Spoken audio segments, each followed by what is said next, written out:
क्या श्रीमद् भागवत कथा को श्रवण करने से जो व्यक्ति कहते ना ये मानवा पाप कृतस्तु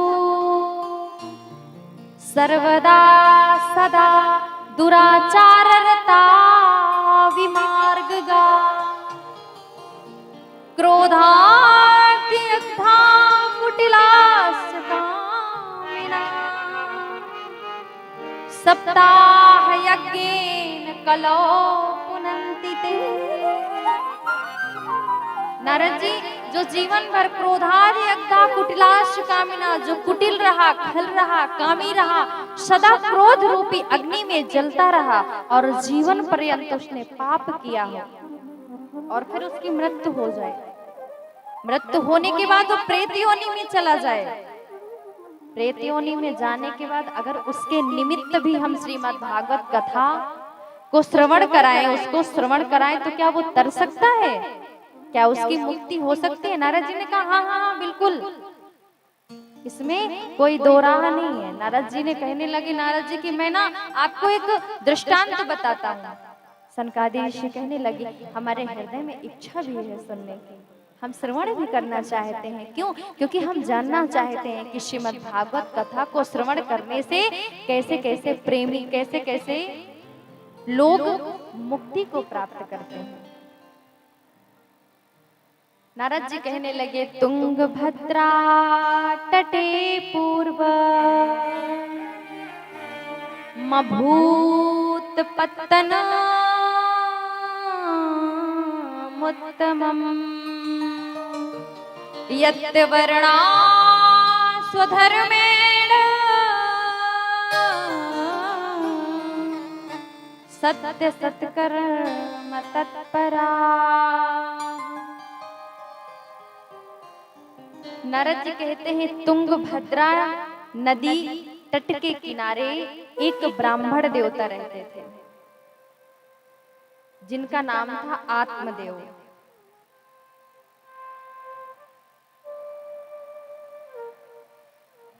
बहुत अच्छे थे, उनका कार्य था केवल हरि के चरणों से प्रीति करना।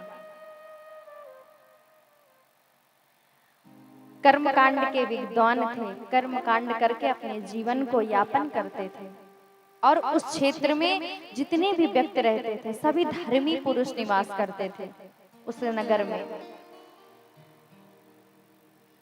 सब लोगों का एक काम था, केवल प्रभु की सेवा करना और अपने जीवन को यापन करना। आत्मदेव पंडित जी भी उन्हीं सब में लीन रहते थे, उनको दुनियादारी से कोई मतलब नहीं था, पूजा पाठ करते रहते थे, अपना प्रभु के भजन में लीन रहते थे। लेकिन जो उनकी पत्नी थी उनका नाम था धुंधली देवी और बिल्कुल आत्मदेव पंडित जी से अलग। पंडित जी पूजा पाठ करते थे तो वो बगल में बैठ के पड़ोसी की चुगली किया करते थे, देखो आज ऐसा हुआ, उसने हमको ऐसा कहा। पंडित जी अपना माला करते रहते थे, बिल्कुल अलग, यानी कि पत्नी बिल्कुल अलग और पंडित जी बिल्कुल अलग। एक घर में गाय माता थी, वो भी बांझ थी और घर पे कोई पुत्र नहीं था, कभी भी तुलसी का वृक्ष हरा भरा नहीं रहता था। तो पड़ोसियों का काम क्या होता है? लोगों के घर में आग लगाना, ये पड़ोसियों का काम होता है। पड़ोसी आए, आत्मदेव पंडित जी से कहने लगे, पंडित जी आपके घर में सब कुछ है, भगवान की कृपा से आपके पास दौलत है, भगवान की कृपा से आपके पास धन है, लेकिन आपके घर में कोई पुत्र नहीं है। बताओ कितने दुख की बात है। एक माता है, उनके भी गौ माता है, उनके भी पुत्र नहीं होता। कभी भी आपके घर में तुलसी का वृक्ष हरा भरा नहीं रहता। इसका मतलब जरूर तुम्हारे पितृ तुमसे नाराज हैं। आत्मदेव पंडित जी के दिमाग में थोड़ा सा जोर पड़ा, लेकिन फिर भजन में लीन हो गए, क्योंकि वो संसार के लिए नहीं जीते थे, भजन करते थे केवल प्रभु का। कुछ समय व्यतीत हुआ, फिर से पड़ोसी आए, कहने लगे हमें ऐसा लगता है कि देवता तुमसे नाराज हैं, तुम्हारे पितृ तुमसे नाराज हैं, तो एक काम करो कि ऐसा कुछ करिए, आप लोगों के दुख को दूर करते हो,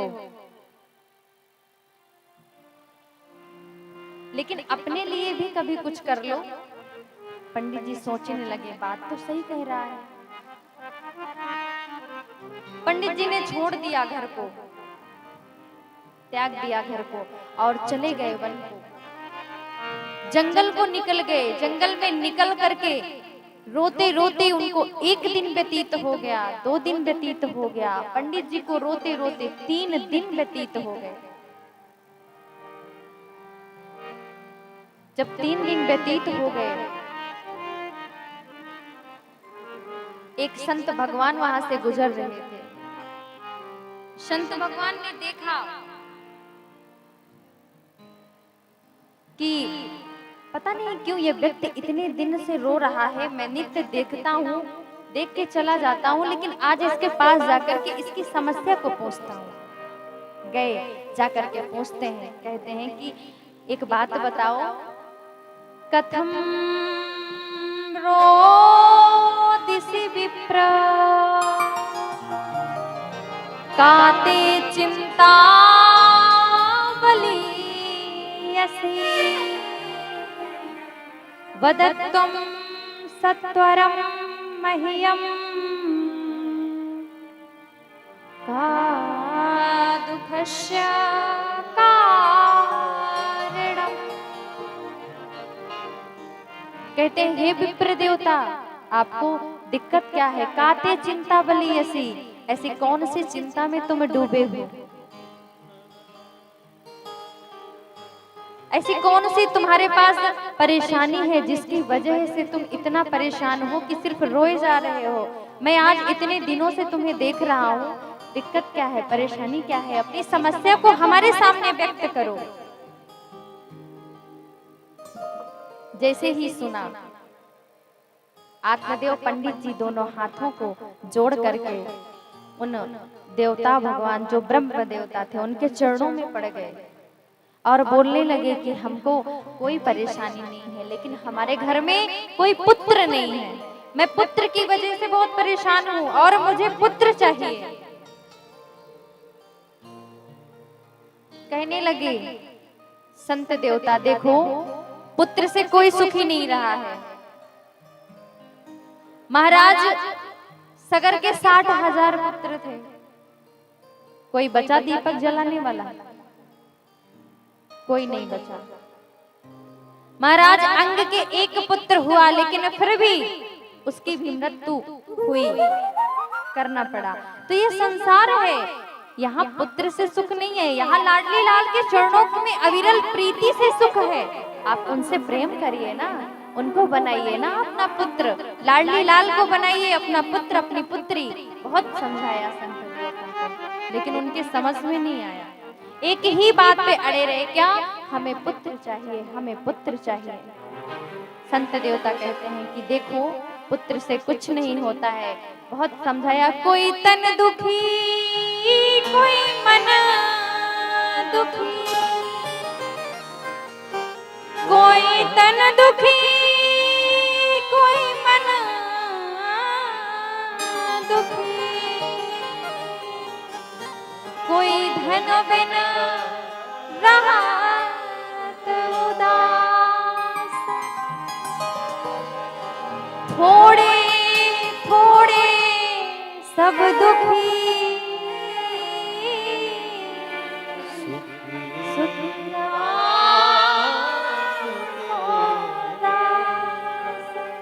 सुखी कौन है? केवल राम को दास। किसी के पास धन है तो डायबिटीज का मरीज है, और किसी के पास डायबिटीज की परेशानी है, प्रॉब्लम है, तो उसके पास धन नहीं है कि वो इलाज करा सके। संसार में थोड़े थोड़े सब दुखी हैं, कोई नहीं है जिसके पास सब सुख हो। सुखी कौन है?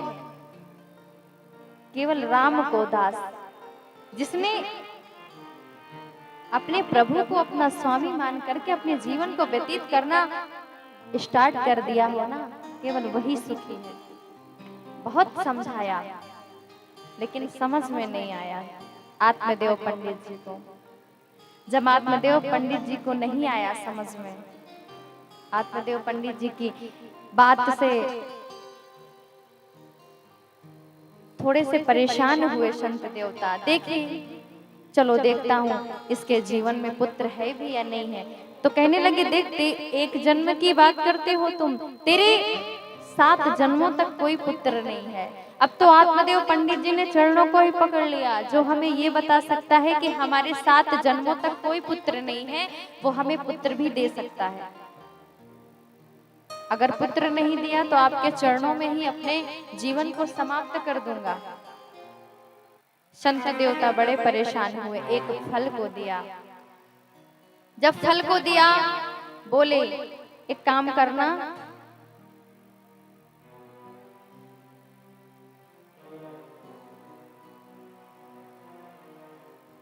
जैसे ही दिया बोले कि एक काम करो, इसे अपनी पत्नी को पवा देना, और कुछ नियम बताए, उन नियम को बता दिया। आत्मदेव पंडित जी बड़े प्रसन्न हुए, दौड़ते हुए फल को लेकर के अपने पत्नी के पास आए। आकर के धुंधली से कहते हैं, अरे सुनती हो, 1 मिनट के लिए हमारे पास आओ। धुंधली का स्वभाव बड़ा कर्कश था। क्या है सारा दिन धुंधली धुंधली चिल्लाते रहते हो, अरे प्रभु का भजन भी कर लिया करो। बेचारे पंडित जी शांत हो गए। कोई कोई माताएं होती है ना, जो बेचारे जिनके पति बेचारे आवाज सुनकर ही डर जाते हैं। क्या करें, अपने सर पे बला को कौन ले, ऐसे शांत हो जाओ। जय जय श्री राम। बेचारे पंडित जी शांत हो गए, सोचने लगे अगर कुछ बोलूंगा बात आगे बढ़ेगी, तो ऐसे बढ़िया कुछ बोलो ही नहीं। जब शांत हो गए, आए धुंधली आई, आकर के कहती, हाँ बताओ बात क्या है। फल को दिया, एक काम करो इसे पा लेना, जब पाओगे तो हमारे घर में पुत्र होगा। धुंधली ने कहा हाँ हाँ हमें दे दो, मुझे जैसे ही समय मिलेगा मैं इसे पालूंगी, आप जाइए अपना काम करिए जा करके। पंडित जी बेचारे सीधे साधे थे, दे करके चले गए। इधर अपने पत्नी को बुलाया, अपने बहन को बुलाया, बहन को बुला करके सलाह लेती है, एक का बात बताओ, इस अवस्था में गर्भ को धारण करेंगे, कष्ट नहीं होगा। बहन ने कहा बहुत कष्ट होगा, ये अवस्था गर्भ को धारण करने की थोड़ी ना है। एक काम करो, हमारे घर में हर वर्ष एक पुत्र पैदा होता है, हमारे घर में पुत्र है तो खाने के लिए नहीं है, तेरे घर में खाने के लिए है तो कोई खाने वाला नहीं है। एक काम करना, जब इस बार मेरे पुत्र हो तो उसे तू ले लेना, और पति के सामने प्रदर्शन ऐसा करना कि मानो मुझे पुत्र हुआ है।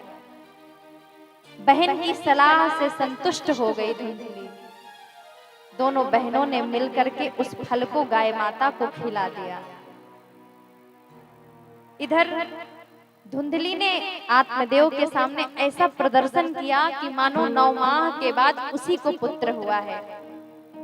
अपने बहन के पुत्र को लेकर के घर आ गई और प्रसन्नता से अपने पति को बताया कि हमारे घर आज पुत्र हुआ है। बेचारे आत्मदेव इतने सीधे थे कि बस वो इसी चीज को सुन करके प्रसन्न हो गए, सब भूल गए।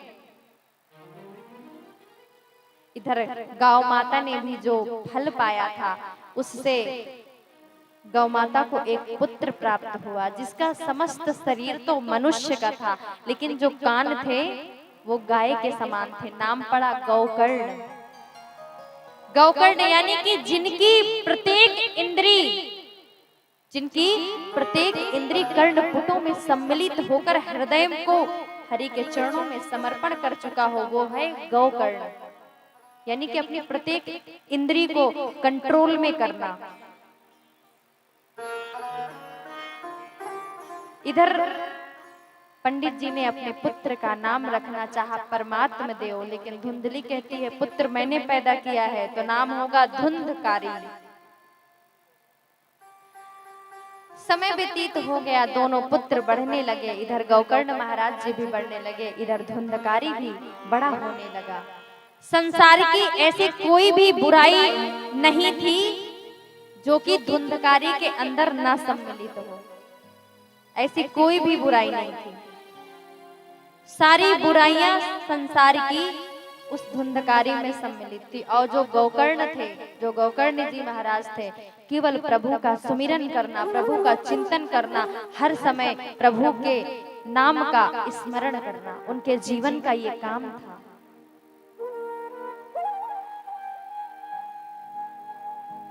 गांजा पीना, भांग खाना, वेश्याओं के यहाँ आना जाना, सब कुछ धुंधकारी के अंदर था। एक दिन आत्मदेव समझाने लगे, बेटा तू हमारा पुत्र है, संसार में हमारी प्रतिष्ठा तो देख, हमारा सम्मान कितना है। मैं पूरे गांव का पुरोहित हूँ, लोगों के घर में जाकर के ज्ञान की बातें बताता हूँ, लोगों को समझाता हूँ, और आज तू ऐसा करता है, लोग क्या कहेंगे। धुंधकारी ने कहा, समझ में नहीं आता, बुद्धि सठिया गई है तुम्हारी, चुपचाप किनारे पड़े रहो। बेचारे आत्मदेव शांत हो गए। इधर समय व्यतीत हुआ। एक दिन धुंधकारी ने हाथ उठा दिया अपने पिता पर। आत्मदेव से देखा नहीं गया। आत्मदेव पंडित जी रोते हुए पहुंचे गौकर्ण जी महाराज के पास। गौकर्ण जी महाराज के पास गए और गौकर्ण जी महाराज से कहने लगे, जब पुत्र नहीं था तब भी घर में एक उम्मीद थी, क्या कि एक पुत्र हो जाए। आज पुत्र है तो बिना पुत्र के ही मुझे ऐसा लग रहा कि मैं बिना पुत्र का ही अच्छा था। इसीलिए कहते हैं हम कि संसार का कोई भी रिश्ता आपके काम आने वाला नहीं है। कोई भी रिश्ता आपके काम नहीं आता। आपके काम में आएगा जो आपने कमाया है, केवल बिहारी जी का नाम। यहाँ से जाने के बाद वही साथ जाता है, कुछ साथ नहीं जाता। आज देखिए, जब पुत्र था तब भी, जब पुत्र नहीं था आत्मदेव पंडित जी तब भी दुखी थे। आज पुत्र हो गया तब भी पंडित जी दुखी हैं। समझाया आत्मदेव जी को गौकर्ण जी महाराज ने। गौकर्ण जी महाराज ने कहा कि पिताजी, अशांति और ममता के बढ़ने का मूल कारण है आत्मा, अपनी आत्मा को, शरीर को अपनी आत्मा मान बैठना। हमारी किसी से प्रीत हो जाए और फिर उससे हमारी ममता हो जाए तो फिर सोच लो कि आपके जीवन जीने में आनंद नहीं है। क्योंकि ममता का काम है बांध देना।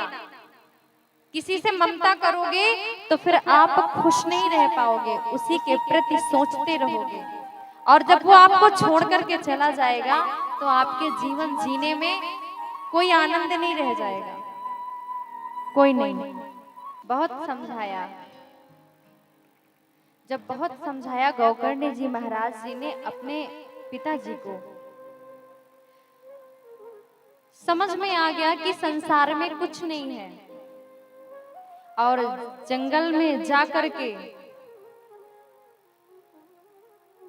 श्री कृष्ण माप नियतम दसमस पाठात, भागवत जी के 10वें स्कंध का पाठ करके प्यारे जी के चरणों को पा लिया, जीवन को समर्पण कर दिया। आत्मदेव पंडित जी ने अपने समस्त जीवन को समर्पण कर दिया लाडली लाल के चरणों में, और प्रभु को पा करके अपने जीवन को धन्य बना दिया। इधर पिताजी जंगल में जाकर के सन्यासी हो गए, माताजी अकेली बची। माँ से कहने लगा, जितनी भी दौलत है ना, जितनी भी संपत्ति है ना, सारी संपत्ति को हमें दे दे, वरना यहीं पर जला करके तुझे मार दूंगा। आज बेचारी धुंधली परेशान हो गई, मारने लगा। रात को शराब पी करके घर में आता, वेश्याओं का अवगमन करता, घर में आता, आकर के माँ को मारता। बेचारी धुंधली परेशान होकर के कुआं में कूद करके अपने प्राणों को त्याग दिया। जब अपने प्राणों को त्याग दिया, अकेला हो गया, न रोक टोक करने के लिए पिताजी, न निगाह रखने के लिए माँ। और हम आपको एक बात बताएं, जीवन में एक मालिक का होना बहुत जरूरी है। हमारे जीवन में एक मालिक का होना बहुत जरूरी है। एक बार एक शेर था और एक गाय माता थी।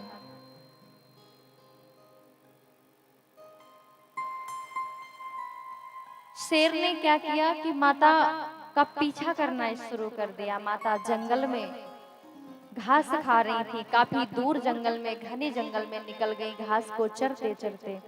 वहां पर जाकर के देखा तो शेर ने देखा तो माता अकेली थी। पीछा कर लिया। जब पीछा कर लिया तो गौ माता भागते भागते भागते भागते एक नदी में प्रवेश कर गई। पीछे से शेर भी प्रवेश कर गया, लेकिन दलदल में जाकर के गौ माता और शेर दोनों लोग फंस गए।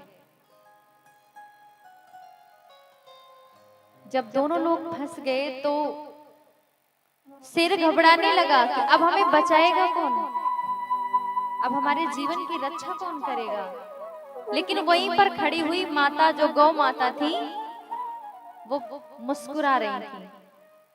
शेर ने गौ माता से पूछा, एक बात बताओ कि दलदल में तुम भी फंसे हो और दलदल में हम भी फंसे हैं, मरना दोनों को है कुछ समय के बाद, लेकिन तुम हंस क्यों रही हो। शेर की बातों को सुनकर गौ माता ने जवाब दिया कि तेरे जीवन में कोई मालिक नहीं है, तू आजाद है, तेरे पास कोई नहीं है, लेकिन मेरे जीवन में एक मालिक है। मैं जिसके खूंटे की गाय हूँ, जब तक शाम तक मैं उसके खूंटे पे नहीं पहुंचूंगी ना, तो वह ढूंढता हुआ मुझे अवश्य यहाँ पर आएगा। और तेरे जीवन में कोई मालिक नहीं है, कहाँ से तुझे ढूंढने के लिए कोई आएगा। मैं मुस्कुरा इसलिए रही हूँ कि मेरे जीवन में एक मालिक है। तो सदैव हमारे जीवन में एक मालिक का होना अवश्य जरूरी है, बहुत ज्यादा जरूरी है। माँ बाप का साया जिनके सर पर है ना, जिनके सर पे माँ बाप का साया है, बहुत किस्मत वाले हैं वो लोग, जिनके पास लाड़ लड़ाने के लिए माँ है और राह दिखाने के लिए पिता है।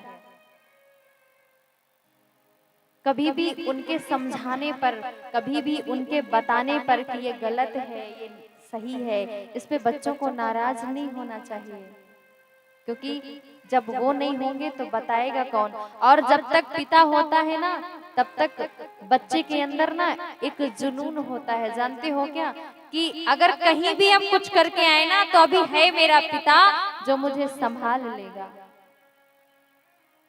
इसीलिए जीवन में मालिक का होना अत्यंत आवश्यक है, बहुत जरूरी है मालिक का होना। इधर धुंधकारी के जीवन में कोई भी मालिक नहीं बचा। जब कोई मालिक नहीं बचा, वेश्याओं को घर में उठा लाया और घर को ही वेश्यालय बना दिया।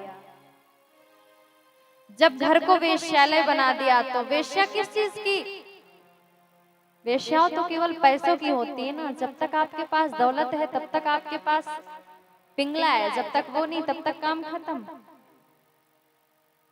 बैठे बैठे खाता रहा, समय व्यतीत हुआ, सारा पिता का धन समाप्त हो गया। अब वेश्याओं ने कहा छोड़ करके हम चले जाएंगे, क्योंकि हमें तो पैसा चाहिए। धुंधकारी परेशान हो गया कि अगर ये चली गई तो मैं अपने जीवन को कैसे यापन करूंगा।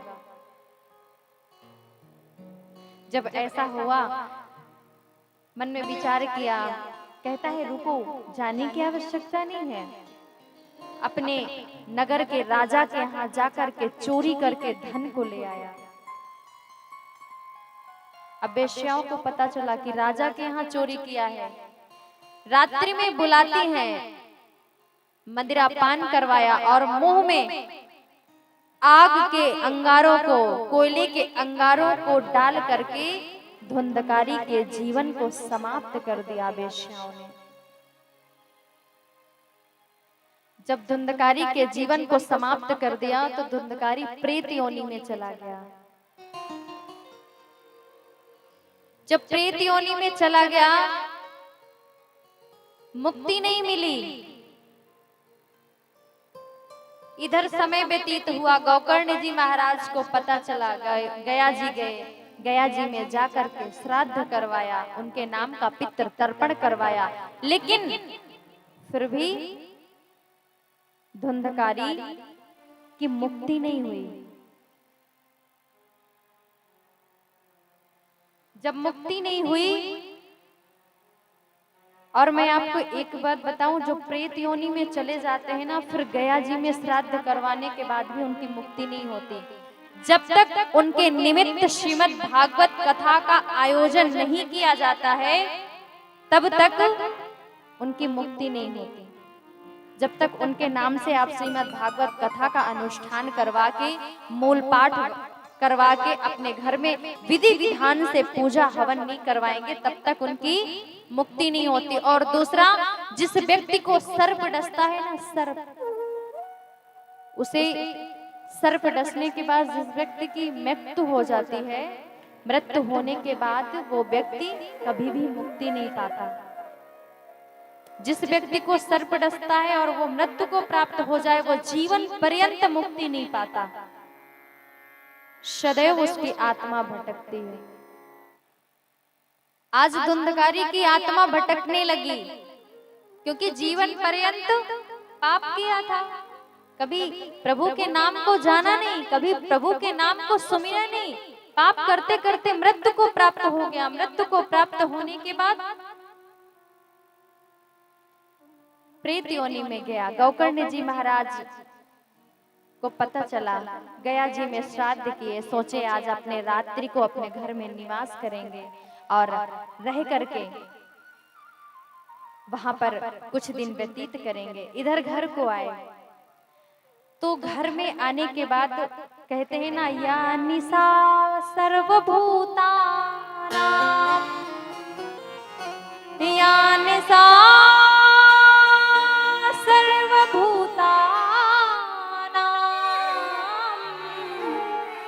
तस्याम जाग्रति संयमी।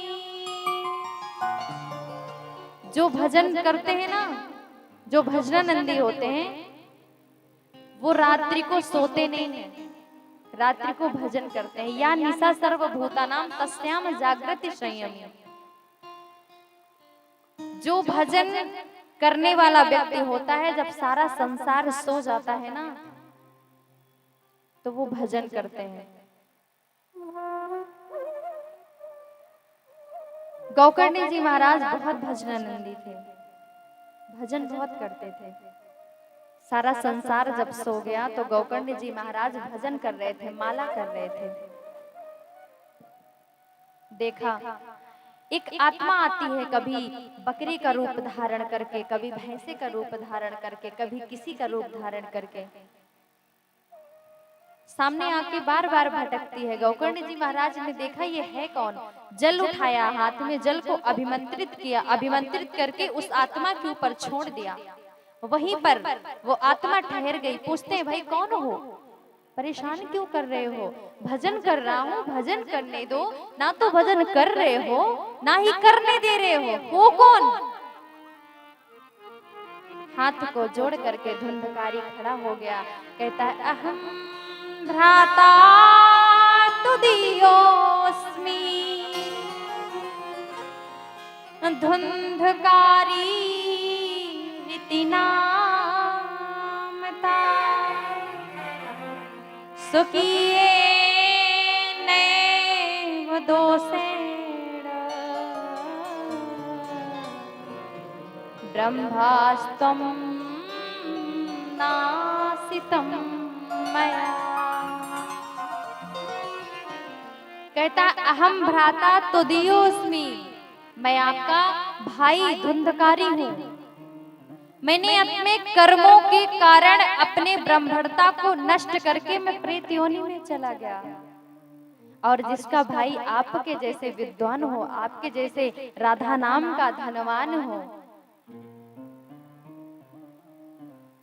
वो प्रेत योनि में है। हमारे जीवन का कुछ कल्याण कीजिए। और जानते हो, हम आप सबसे एक ही बात कहते हैं और 7 दिनों तक कहते रहेंगे कि दौलत हर किसी के पास होती है, लेकिन जो राधा नाम धन है ना, ये हर किसी के पास नहीं होता।